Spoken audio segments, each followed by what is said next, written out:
things like beans and lentils and rices, flours, and other things too that are prepped up for long-term storage for 10 plus years. And I put them away as much as 3 years ago. I want to make sure the seals are still good on the Mylar. I do the same thing with chicken feed.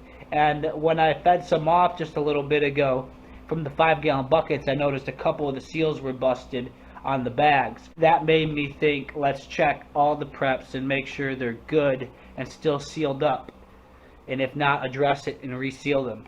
And I have 55-gallon blue drums full of water. I've got 8 of them that I got to swap the water out twice a year. And that will keep it fresh for prepped up water supply. I'm going to start the build of the coop for the laying flock of Muscovy hens, the ducks. I'm keeping them separate from any drakes in a specific area here where I will build a run to my pond. But for now, I'm going to start by just sectioning off where these grow outs are now for the chickens, another square there, and build a little duck house with a couple nesting boxes for them to go in and put all their duck eggs. And I'll keep a pool like I have over here. I'll keep a pool with a hose running to it to give them water so that they can have their water to splash in. And that'll be a start until I build the expansion, which will be the run connecting into the pond once I get the numbers up in here and it gets crowded and they start really producing. Pretty slick, right? Here I've got bags too. These backpacks are full of different things. A little while ago I made a video of those 4 backpacks. Go check that out. This one here has got food, lots of food items, and some water filters and lighters and miscellaneous things, accessories that you may need. This one has mainly just items and tools and things like that for bugging out or just prepped. And then this one is water, all water filtration elements, and medical. So a lot of wraps and bandages and medical supplies, things like toothpaste and salts and oils. 4 years ago, when I really started prepping hard to get really into it, I started by storing up all this food and just storing away preps and food items and things. As I learned and grew into, well, a farmer, homesteading, I learned, was the ultimate way to be self-sustainable, self-reliant, resilient, and a true prepper, because you're within your own systems, growing and creating everything you need to survive. And then I don't have to rely on outside inputs, buying things, prepped up, stored up things, because I would be growing it all and living among it, among land and my environment. So I have all this stuff from 3-4 years ago still, and thinking about it now, it would be good to even have more. I'm not saying it's a bad thing to have this. I'm saying that we evolve as preppers into homesteaders, into being self-reliant, off-grid lifestyle living, and the energy systems, taking care of your own systems so you don't have to rely on electricity from the city, water from the city, gas from the city, food from the food from the stores.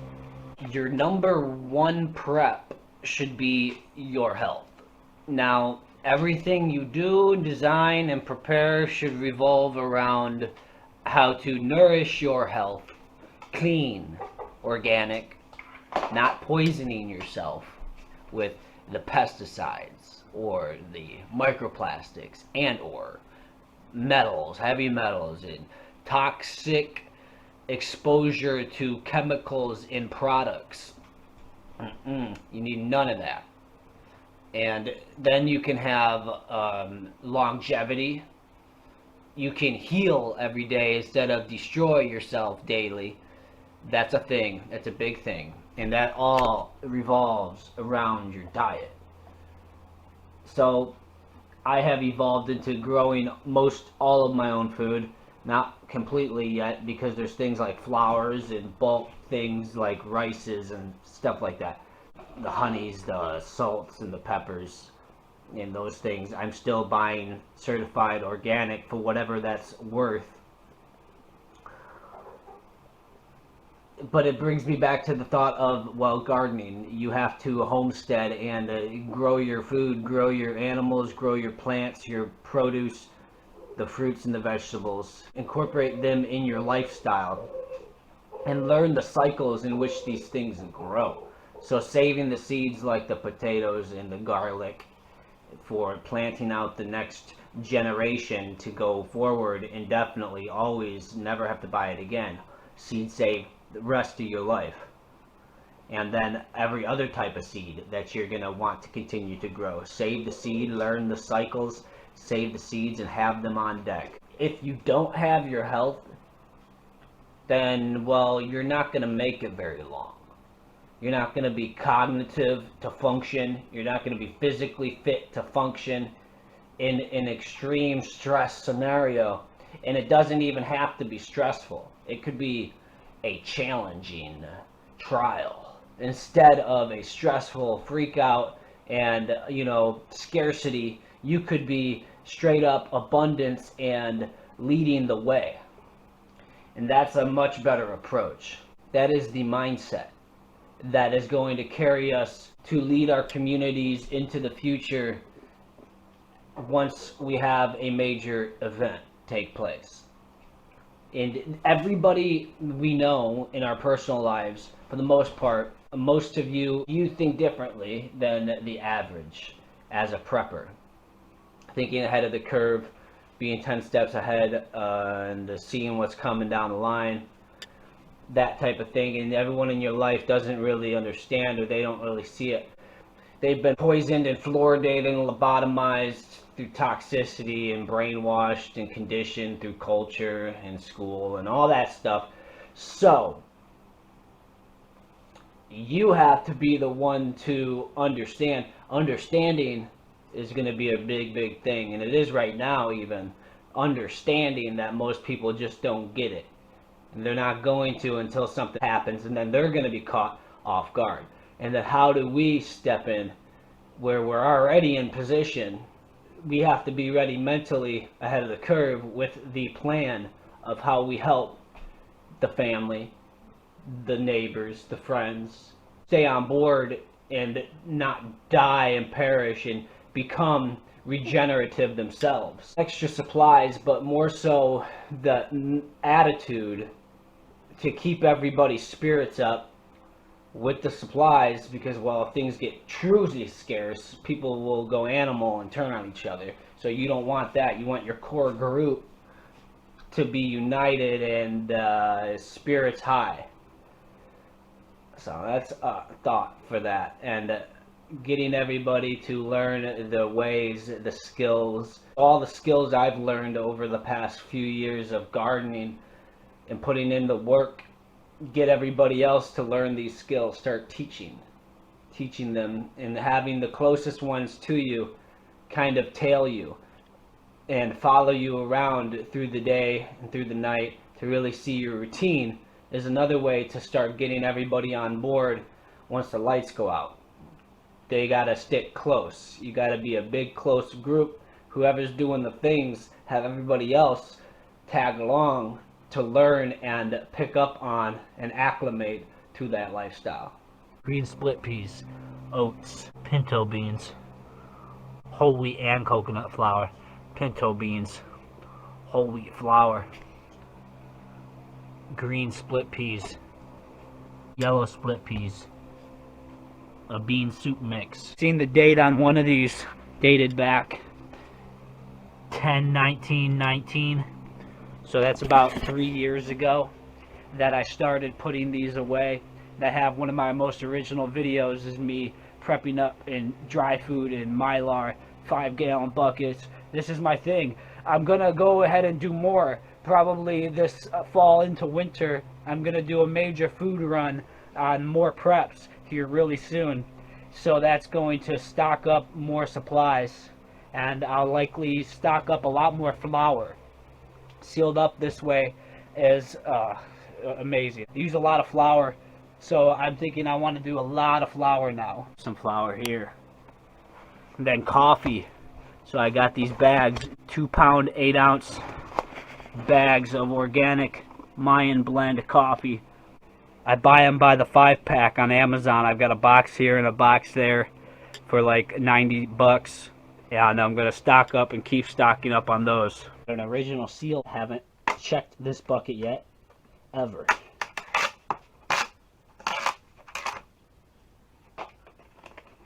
Yellow split peas. Okay.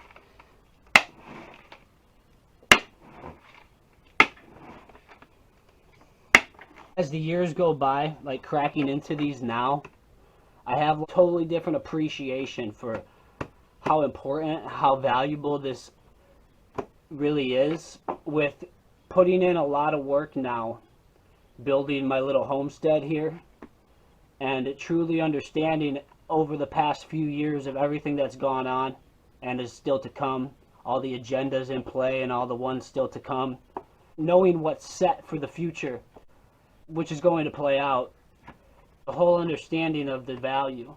And I love cracking into these. It's like cracking into a safe full of gold. Yellow split peas, 2/20/20. Boom, still sealed.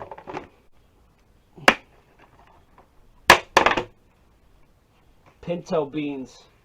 I love the way these ones look. It's almost like a wave in the ocean. Ripples. Ripples in time. Pinto 10-5-19. Boom, sealed up great. Oxygen absorber.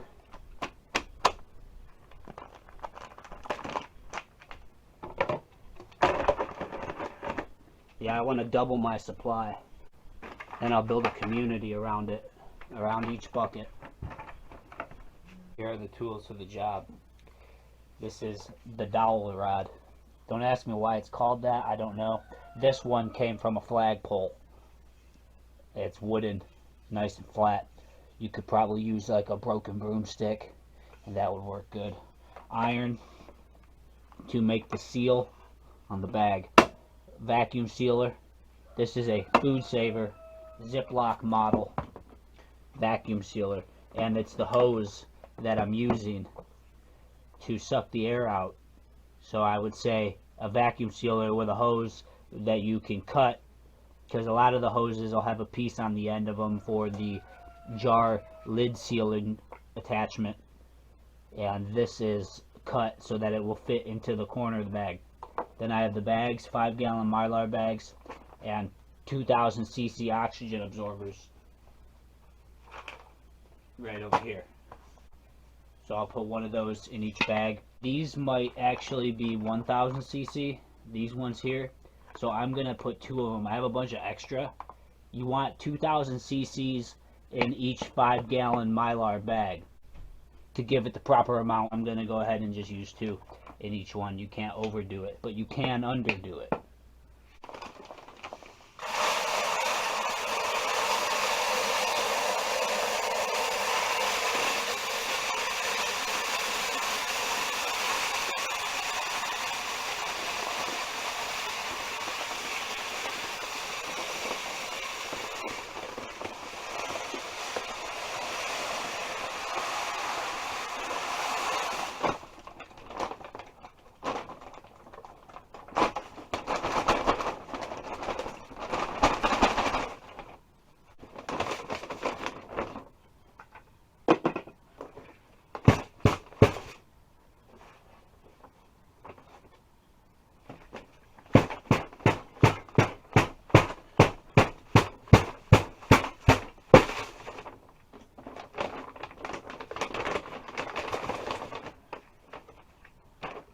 Don't forget,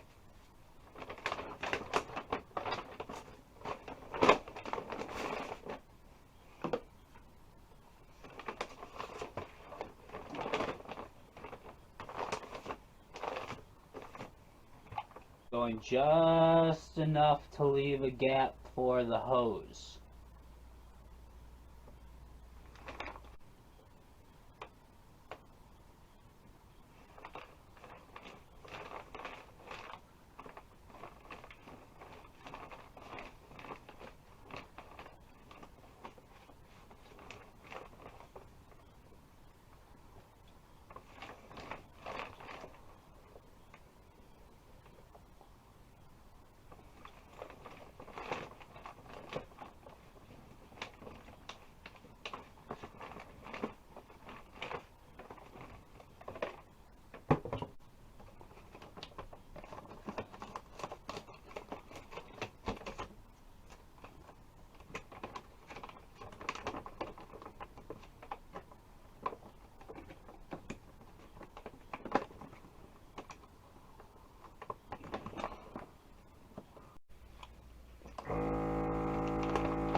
This one is whole wheat flour. So the flour, some say, is harder to vacuum seal in Mylar. Because it is flour, it's like dust and can get sucked up into the hoses. So you just got to be super careful. Don't get the dust sucked up in there.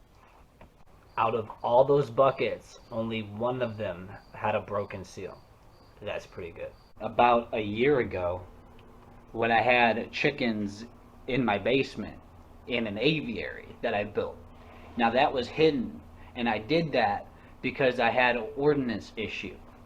And I was like, dude. So naturally, I moved them inside and production continued.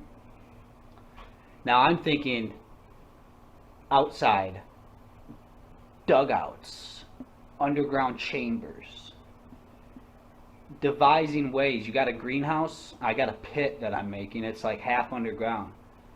You could cut a chamber in the ground, have animals housed, hidden, like you would see in a storm shelter, some kind of latch that can be hidden with brush.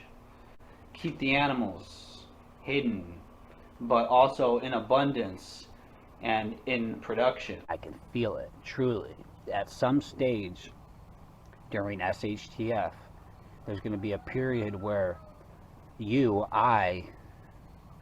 are going to have to go like serious gray man underground because of how bad things will get on the surface, if that's affected by weather events or people freaking out everywhere. Anything that's exposed to the surface is going to be exposed to compromise, exposed to those elements.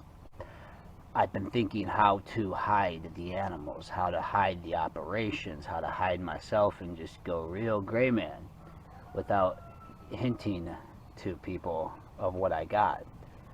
So the rabbits do it. Well, they dig. They go underground. My thought is do the same thing. And there's a lot of people that are probably doing that. Bunkers and underground cities and labyrinths our governments have. I mean, could only imagine. But me, I'm here on a little homestead, in my little rental, doing my thing set up. I don't have tunnels here or anything like that. But I figure, you know, if something major goes down, at that point, I think there'll be migrations in the way we do things. So I may very well uproot and reroute my whole entire operation over the course of a few days to somewhere else. I've got friends and acquaintances where I could take everything and be safer, where I'm not surrounded by 5 neighbors on all sides on my little 1/8 of an acre plot here in this rental, in this suburb. I could get somewhere more rural with my setup, my operations, the animals.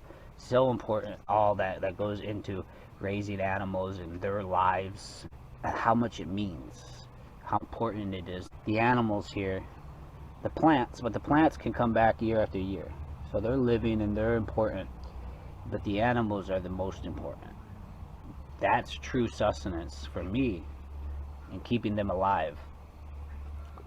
They can get me through a winter. I can eat meat, eat fresh all winter long. For winters, the ice age that's coming, I can feel it.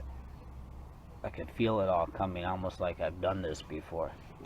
Look at all these peaches and eggs. I got some advice from my neighbor, Tom, on my peach tree. I got tons of peaches, maybe like 200 or more, that grew in on it and put a lot of weight on the tree this year. And he said to pick a lot of the fruits while they're still really little and leave some of them, and then that will promote the some of them to get bigger and be bigger and not so heavy on the tree because there's not so many. So you see here now how it's leaning right there. That branch is really heavy and there's all these fruits that are really ripening on there now, and I gotta get down there and really pick most of them probably today. And then next year not have so many so that I get larger fruits and not so much weight on the tree. You see I have that strap in there, and I got to prune my trees this year at the end of the year. my peach tree, apple trees out there, and then the berry bushes. Some of what's left from harvesting yesterday. Check out this picture. I didn't get a video of it, but I got a picture. Check it out. In this grow room, I have gotten organized a bit. I have all these pots. Back here are the fabric pots that I had all out in my grow rooms up until this spring when I took them out of there, and it's all just full of soil, potting mix soil. And I'm going to take a few of them, mix them together, and I'll even mend them with some more manure from the animals for this year, as well as probably add coconut core fiber and peat moss to the mix as well to give it a bit of fluffy base when I go to mend these better. And maybe even add some granular fertilizers, perhaps some more perlite. I've got things down in here, minerals, bone meal, there's azomite and dolomite, and I believe some granular fertilizer pellets in there as well that I'll mend and really revitalize a little bit of my bug operation. These is where I keep isopods and then roaches plugged in, hooked up to heat mats which keep them warm inside, and then that's plugged in, and all is gravy. The isopods, they just breed at room temperature. Any nice food scraps, fruits and things and peels of stuff, goes right to the bugs typically. The chickens and the ducks will get more of the grass and weeds and things that I pull right from the garden, the leafy stuff too. They get filled up on that, and then I can use, when I'm inside, use the fruits and things for the bugs.